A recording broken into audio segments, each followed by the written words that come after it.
PEA. Promoción de educación abierta.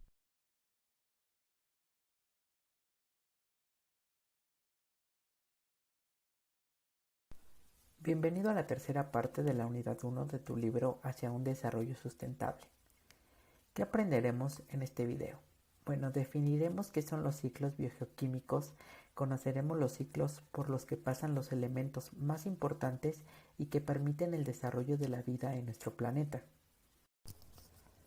Comenzaremos por definir qué son los ciclos biogeoquímicos. Es importante recalcar que la mayor parte de las sustancias químicas de la Tierra no están en formas útiles para los organismos, pero estos elementos y sus compuestos son necesarios como nutrientes. Estos son reciclados continuamente en formas complejas a través de las partes vivas y no vivas de la biosfera y convertidas en formas útiles por una combinación de procesos biológicos, geológicos y químicos. Podemos definir al ciclo biogeoquímico como la conexión y movimientos de los elementos más importantes para la vida, como lo es el nitrógeno, oxígeno, hidrógeno, azufre, fósforo, potasio, carbono, entre otros elementos.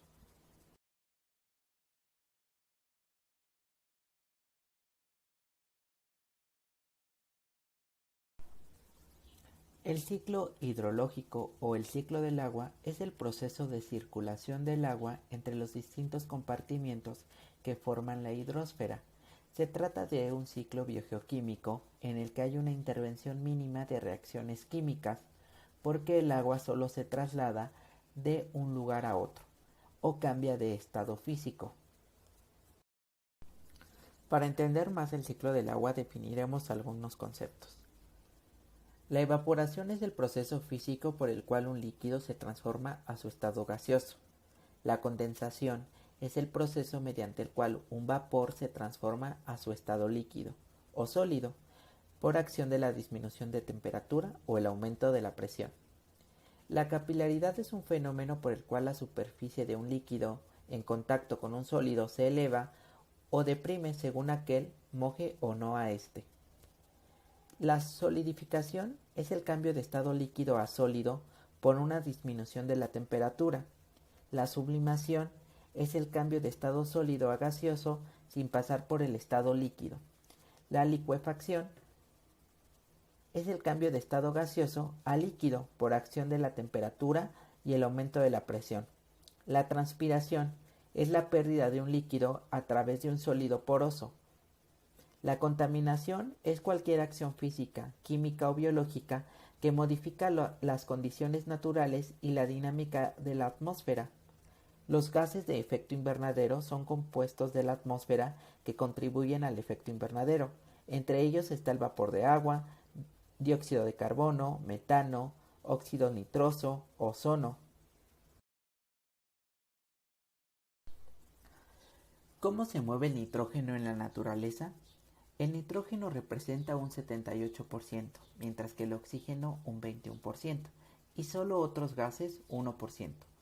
El nitrógeno es un elemento esencial para la formación de proteínas, ácidos nucleicos y otras sustancias metabólicas. Resulta curioso que a pesar de ser el elemento más abundante de la atmósfera, la mayoría de los organismos no pueden tomarlo de ahí porque está en su forma molecular básica. Las descargas eléctricas de la atmósfera pueden oxidar el nitrógeno molecular en óxidos de nitrógeno y ponerlo a disposición de la biosfera. Algunas bacterias tienen la capacidad de utilizar el nitrógeno del aire y transformarlo en amoníaco, que es liberado al suelo mediante el proceso de nitrificación o es asimilado directamente por las plantas. Cuando los organismos vivos mueren, las bacterias descomponedoras forman compuestos orgánicos y liberan al suelo amoníaco. Ahora veremos cómo se mueve el carbono en la naturaleza. Este forma un número de compuestos mayor a la suma total de las combinaciones posibles de todos los otros elementos químicos. Su gran afinidad para enlazarse químicamente le permite formar enlaces muy diversos y cadenas largas, por ejemplo entre los átomos de carbono de un carbohidrato.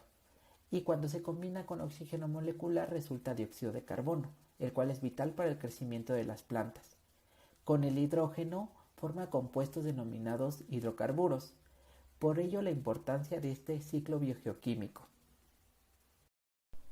Comenzaremos analizando el ciclo del carbono en la atmósfera, donde lo encontramos en forma de dióxido de carbono. En la atmósfera el carbono está como CO2, que toman los organismos fotosintéticos para transformarlo en glucosa y algunos compuestos que integran su estructura, incorporándolo así a la cadena trófica. Cuando la planta respira obtiene energía para sus procesos vitales y parte del carbono retorna a la atmósfera en forma de dióxido de carbono. Cualquier organismo muere de microorganismos del suelo, que se le denominan descomponedores. Transformarán el carbono de la materia orgánica en dióxido de carbono, que volverá a retornar a la atmósfera.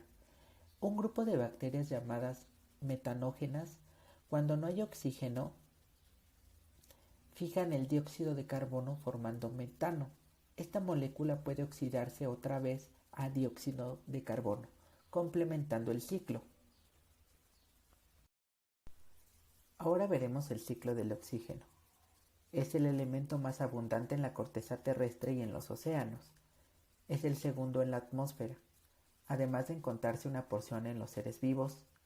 Si recuerdas, el oxígeno es un elemento altamente oxidante, por ello es más fácil encontrarlo en forma de compuesto, y al analizar su movimiento en el planeta, se estudia a través de otros ciclos biogeoquímicos.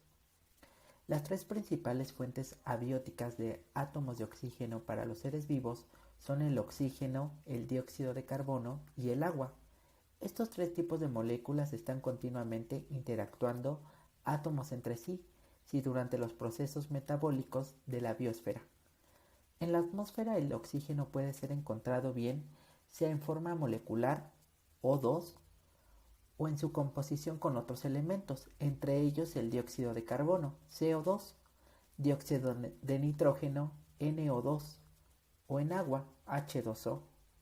El oxígeno es la vía de obtención de energía más eficiente para los organismos, por eso es que la mayoría lo emplean para respirar. Definimos aerobio al organismo o proceso que requiere oxígeno para vivir o llevarse a cabo. El ciclo natural del oxígeno es de gran importancia para los seres vivos para la conversión de esta molécula en ozono. Las moléculas de oxígeno molecular activadas por las radiaciones de onda corta altamente energéticas se rompen en átomos libres de oxígeno que reaccionan en otras moléculas de oxígeno para formar ozono. Esta reacción normalmente se efectúa en la capa de la atmósfera, conocida como estratosfera, y genera una capa en la que se reflectan los rayos ultravioleta, nocivos para la vida. El oxígeno es devuelto a la atmósfera por organismos eutrófobos durante la fotosíntesis. De hecho, todo el oxígeno de la atmósfera es de origen biológico. De ahí la importancia de conservar las grandes masas vegetales como los bosques. Con el oxígeno está estrechamente vinculado con los otros ciclos biogeoquímicos. Las alteraciones que la humanidad produce en ellos afectan también la dinámica del oxígeno en la Tierra. La afectación más directa que hace el ser humano a este ciclo es la tala de árboles y en general la eliminación de las masas vegetales de la superficie terrestre.